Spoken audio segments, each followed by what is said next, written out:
सो दोस्तों welcome to money stocks. तो इस वीडियो के अंदर हम लोग बात करने वाले हैं मल्टीपल स्टॉक्स के बारे में। तो चलिए सबसे पहले हम लोग डिस्कस करेंगे बजाज हाउसिंग फाइनेंस के बारे में। तो बजाज हाउसिंग फाइनेंस की अगर बात की जाए तो कंपनी के अंदर हमें एक नए के बराबर कंपनी ने परफॉर्म किया था। 151 रुपीज़ के आसपास हमें कंपनी के अंदर हमें क्लोजिंग देखने को मिला था। अभी बहुत सारे लोगों के क्वेश्चंस हमें देखने को मिल रहे हैं। अभी सर ये लेवल्स के अंदर क्या कंपनी के अंदर लगातार हमें तेजी देखने को मिल सकता है, या फिर बहुत सारे लोगों का मानना है कि क्या इस लेवल से सर की गिरावट हो सकता है, तो वो क्या पॉसिबिलिटीज हमें देखने को मिल सकता है और सही प्राइस क्या होगा एंड कौन से लेवल से हमें बाइंग करने का बहुत अच्छा खासा मौका बनेगा, उन सभी चीज़ों के बारे में दोस्तों हम लोग डिस्कस करने वाले हैं। तो चलिए एक एक करके पॉइंट्स के बारे में हम लोग कवर अप कर लेते। सबसे पहले दोस्तों एक पॉइंट आप नोट करना कि जब से कंपनी आया है टॉप प्राइस से कंपनी के द्वारा करंट तक अगर आप कैलकुलेट करके चलेंगे तो ऑलमोस्ट हमें बजाज हाउसिंग फाइनेंस कंपनी के अंदर हमें 17% तक की गिरावट नजर आया है। लेकिन ये 17 नहीं बल्कि एक्चुअल बेसिस की पर 20% तक की गिरावट के अंदर करंटली बजाज हाउसिंग फाइनेंस ये कंपनी हमें ट्रेड कर रहा है। तो दोस्तों एक पॉइंट नोट करना कि बजाज हाउसिंग फाइनेंस की अगर बात की जाए तो ये जो कंपनी है ना, फंडामेंटली कंपनी बहुत ज़्यादा स्ट्रांग है। जहाँ कंपनी एक तो बहुत अच्छे ग्रुप से भी बिलोंग करता है, उसी के साथ साथ कंपनी का बिजनेस भी बहुत अच्छा है, उसी के साथ साथ कंपनी का जितने सारे पैरामीटर्स है वो लगातार ग्रो हमें कर रहे हैं। तो आप समझ सकते हो जो भी कंपनी का बिजनेस अच्छा है, पैरामीटर्स अच्छे, तो वो कंपनी के अंदर बाइंग करने का एक बहुत अच्छा खासा मौका होता है और वो कंपनी के अंदर हमें लॉन्ग टर्म के अंदर निवेश करना चाहिए, लॉन्ग टर्म के लिए होल्ड करना चाहिए। लेकिन बजाज हाउसिंग फाइनेंस की अगर बात की जाए तो दोस्तों कंपनी के अंदर अगर देखा जाए तो एक गिरावट का एक पॉसिबिलिटीज हमें देखने को मिल सकता है। कोई बहुत बड़ी गिरावट नहीं, लेकिन छोटी सी गिरावट हमें नजर आ सकती है और वो गिरावट का कारण सिर्फ एक होगा। देखिएगा गिरावट का कारण क्या हो सकता है, यहाँ मैंने आपके सामने एक डेटा ओपन किया है जिसके अंदर दोस्तों क्लियर कट हमें मेंशन किया गया है कि कंपनी का जो लॉक इन पीरियड है वो एंड होने वाला है कब तक, 14 अक्टूबर को, यानी कि मंडे के दिन। ये राइट 14 अक्टूबर को यानी कि मंडे के दिन कंपनी के अंदर लॉक इन पीरियड का एंड होने वाला है। और कहीं ना कहीं अगर देखा जाए तो 126 मिलियन शेयर्स की हमें बिकवाली हमें देखने को मिल सकता है, इन्वेस्टर्स के द्वारा हमें सेलिंग देखने को मिल सकता है, क्योंकि जिन लोगों को आईपीओ के अंदर अलॉटमेंट मिला था उन लोगों का पैसा कंपनी के द्वारा हमें 2 गुना से भी ज़्यादा हमें देखने को मिला हुआ है। तो अभी उन इन्वेस्टर्स का, जैसे कि एंजल इन्वेस्टर हो, एंकल इन्वेस्टर होंगे, राइट, उनका पैसा डबल हो चुका है। तो वो करीब करंटली 50% तक का शेयर्स हमें सेल कर सकते हैं। और ये 50% तक का जो शेयर्स है ना वो कितने हैं, 126 मिलियन शेयर्स हमें देखने को मिल रहे हैं। तो उनका बिकवाली हमें मंडे के दिन देखने को मिल सकता है और यही कारण होगा जिस वजह से हमें एक फॉल हमें कंपनी के अंदर हमें नजर आ सकता है। एंड बाकी बचा हुआ जो 50% जो शेयर्स है वो बेचा कब जाएगा, ये भी इंपॉर्टेंट चीज़ है। तो वो दोस्तों बेचा जाने वाला है दिसंबर 12, 2024 को, जो कि सेम नंबर ऑफ शेयर्स हमें देखने को मिल सकते हैं। तो कहीं ना कहीं अगर आप ऑब्जर्व करके चलेंगे लॉक इन पीरियड अभी 14 अक्टूबर को खत्म होने वाला है और उस लॉक इन पीरियड के अंदर 126 मिलियन शेयर्स हमें फ्री होने वाले हैं। अभी उनके ऊपर होगा कितने शेयर्स को सेलिंग करने के, लेकिन अगर इनके द्वारा पूरे के पूरे शेयर्स अगर दोस्तों इनके द्वारा अगर सेलिंग किया गया तो आप समझ सकते हो कि गिरावट का भी एक पॉसिबिलिटीज हमें देखने को मिल जाएगा। वही गिरावट के अंदर दोस्तों हमें बाइंग करना है, ये मौका हमें बिल्कुल भी नहीं छोड़ना है। राइट, कंपनी फंडामेंटली स्ट्रांग है, लॉन्ग टर्म के अंदर एक multiple returns company share holders को क्रिएट करके दे सकते हैं। लेकिन अभी कंपनी क्या है ना 20% तक की गिरावट के अंदर दोस्तों मिल रहा है।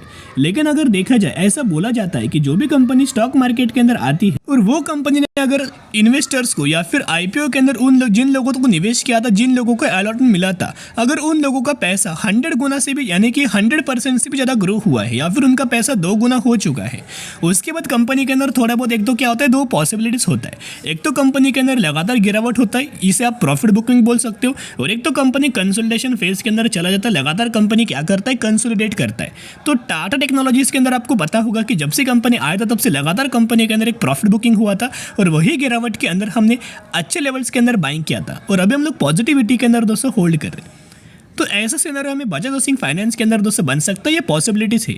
अभी एचएसबीसी ब्रोकरेज फर्म के द्वारा हमें बोला गया है कि बजाज हाउसिंग फाइनेंस इस कंपनी के अंदर हमें 27% तक की गिरावट हमें देखने को मिल सकता है और इनके द्वारा दोस्तों टारगेट्स हमें दिया गया है 110 रुपये का। तो कहीं ना कहीं अगर आप ऑब्जर्व करके चलेंगे, अगर लॉक इन पीरियड के अंदर जो शेयर्स है उतने पूरे शेयर्स अगर दोस्तों सेलिंग हमें किया गया तो ये लेवल्स के अंदर भी कंपनी हमें मिल सकता है। लेकिन एक पॉइंट नोट करना, कंपनी के अंदर स्ट्रांग न्यूज़ चाहिए गिरावट होने के लिए या फिर बड़े इन्वेस्टर्स के द्वारा सेलिंग होना चाहिए, तो ही कंपनी के अंदर गिरावट का एक चांस हमें नजर आ सकता है। नहीं तो बिल्कुल भी कंपनी नहीं गिरेगा। तो दूसरा हमने आपके साथ व्यू शेयर किया कि कंपनी कंसोलिडेट भी कर सकता है, तो वो भी सिनेरियो के अंदर हमें बजाज हाउसिंग फाइनेंस हमें मिल सकता है। लेकिन मैं एक ही रिक्वेस्ट आपके आपके साथ करना चाहूँगा कि यहाँ बाइंग करने की जल्दबाजी मत करना। सबसे पहले दोस्तों वेट एंड वॉच करना कि कंपनी क्या कर रहा है, राइट। कंपनी के अंदर क्या हमें नजर आ रहा है, क्या कंपनी के अंदर गिरावट होने वाला है या फिर क्या कंपनी कंसोलिडेट कर रहा है। एक व्यू दोस्तों कंपनी को फिक्स करने दीजिएगा। जैसे कंपनी व्यू फिक्स कर देगी उसके बाद हम लोग निवेश करने के बारे में सोच सकते हैं, राइट।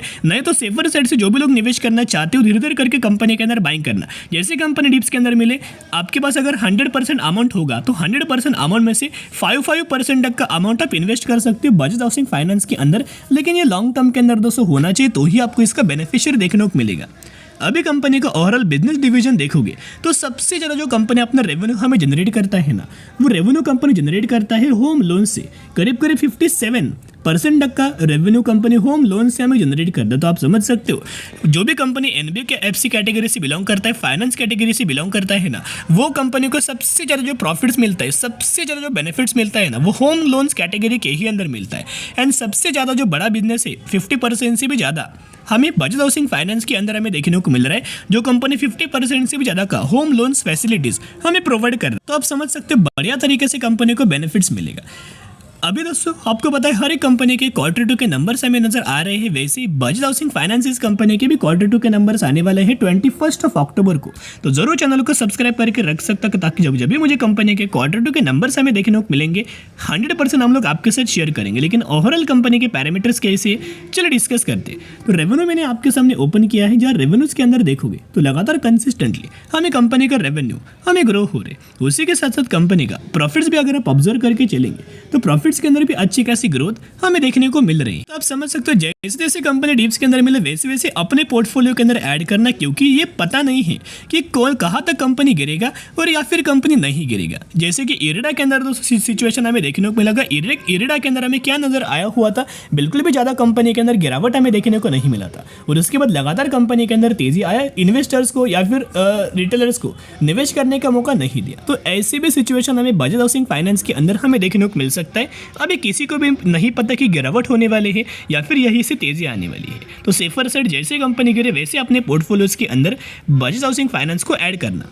अभी हम बात करने वाले हैं बजाज फाइनेंस के बारे में, जहां कंपनी के अंदर एक नए के बराबर परफॉर्म किया और 7,300 रुपए के आसपास हमें क्लोजिंग हमें नजर। बजाज फाइनेंस की अगर बात की जाए तो पिछले 5 सालों का चार्ट मैंने आपके सामने ओपन किया है। ये कंपनी का एक रेजिस्टेंस लेवल है और ये कंपनी का एक सपोर्ट लेवल है। इसी के बीच में लगातार कंपनी सपोर्ट रेजिस्टेंस ले रहा है। लेकिन जैसे दूसरे लेवल्स कंपनी निकालेगा ना, फिर आप देखते रह जाएंगे, इतना शानदार तरीके से तेजी आएगा। क्योंकि 2022 से भी पहले, ये 2022 आप देख सकते हो, 2022 से भी पहले से कंपनी क्या कर रहा है, लगातार दोस्तों कंपनी, यानी कि 2022 से भी पहले से लगातार कंपनी क्या कर रहा है, हमें कंसोलिडेशन कर रहा है। तो आप समझ सकते हैं ये कंसोलिडेशन जो पीरियड है ना, वो बहुत बड़ा है। और जब भी कंपनी ऐसे पीरियड से जब बाहर हमें निकलता है ना, फिर आप देखते रह जाएंगे इतना शानदार तरीके से हमें तेजी आएगा।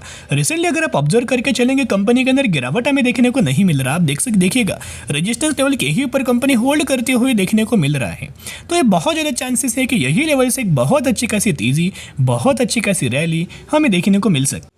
तो बजाज फाइनेंस की अगर बात की जाए तो मिनिमम दोस्तों टारगेट हमें दिया गया है 10,000 रुपीज़ का एंड मैक्सिमम टारगेट हमें दिया गया है 11,000 रुपीज़ का। तो आप समझ सकते हो कि बहुत जल्द एक शानदार तरीके से रैली, शानदार तरीके से एक तेजी हमें देखने को मिल सकता है। और यही तेजी को, यही रैली का दोस्तों अगर आप मिस नहीं करना चाहते तो जरूर कंपनी के अंदर यही गिरावट के अंदर, यही कंसल्टेशन पीरियड के अंदर आपको बाइंग करना होगा, क्योंकि आने वाले फ्यूचर में बिल्कुल भी कंपनी ये मौका बिल्कुल भी नहीं देगा। अभी हम आ चुके हैं इनके ओवरऑल डेटा के ऊपर। तो आपको पता है कि हर एक कंपनी के Q2 के नंबर्स हमें देखने को मिल रहे हैं। तो वैसे ही बजाज फाइनेंस का जो Q2 का रिजल्ट्स आने वाला है वो 22 अक्टूबर को, यानी कि 22 अक्टूबर को आने वाला है। तो जरूर चैनल को सब्सक्राइब करके रख सकते हो, ताकि जाके जब भी मुझे कंपनी के इनको Q2 का रिजल्ट नजर आएगा 100% हम लोग आपके साथ शेयर कर देंगे।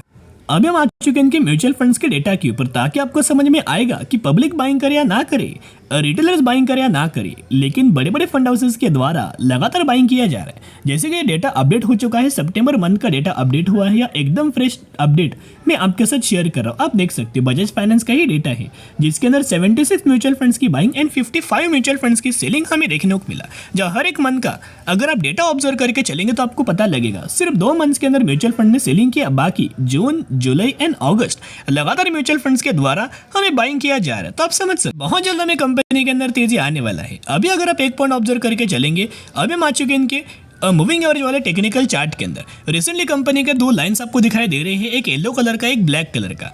और जो येलो कलर का है 50 डेज का मूविंग एवरेज है और जो ब्लैक कलर का या फिर ग्रे कलर का ये 200 दिन का मूविंग एवरेज है। तो जब जब कंपनी मूविंग एवरेज पर आता है यही लेवल्स के ऊपर कंपनी सपोर्ट लेके फिर हमें तेजी शो करता है। तो अभी कैसे मोमेंट हमें बजाज फाइनेंस के अंदर देखने को मिल सकता है या ऑब्जर्व करना, एक तो कंपनी ने क्या किया, एक डब्ल्यू पैटर्न क्रिएट किया है। उस डब्ल्यू पैटर्न क्रिएट करने के बाद क्या किया, एक ब्रेकआउट दिया है और बहुत ज़्यादा चांसेस है कि जो ब्रेकआउट दिया है ना उस ब्रेकआउट के साथ साथ यही मूविंग एवरेज के ऊपर 50 डेज के ही मूविंग एवरेज के ऊपर कंपनी ने सपोर्ट लेके और यही से तेजी हमें बजाज फाइनेंस के अंदर देखने को मिल सकता है। ये बहुत ज़्यादा पॉसिबिलिटीज है और ये बहुत ज़्यादा चांसेस। तो ये मौके को, इस अपॉर्चुनिटीज को बिल्कुल भी मिस मत करना, क्योंकि ये लास्ट मौका है, एक लास्ट चांस। इसके बाद कंपनी प्राइस रेंज के आसपास बिल्कुल भी नहीं मिलेगा। बहुत टाइम हो चुका है यही प्राइस रेंज के आसपास कंपनी हमें ट्रेड कर रहा है, तो ये लास्ट चांस है। जरूर कंपनी के अंदर बाउंड स्ट्रेटेजी अप्लाई करके चलना। अभी हम बात करने वाले हैं ग्रोवी इंडिया लिमिटेड के बारे में, जो कि 219 रुपए पर ट्रेड कर रहा है एंड 1660% तक का रिटर्न शेयर होल्डर्स को बना के दिया है। रिसेंटली कंपनी ने बोनस का अनाउंसमेंट किया, रेशियो है 3:1 का। तो अगर आपके पास इस कंपनी के 1 शेयर होंगे तो हर एक शेयर के बदले आपको ये कंपनी 3 शेयर देने वाली है या फिर 3 बोनस शेयर देने वाली है। तो स्टडी एनालिसिस जरूर करना।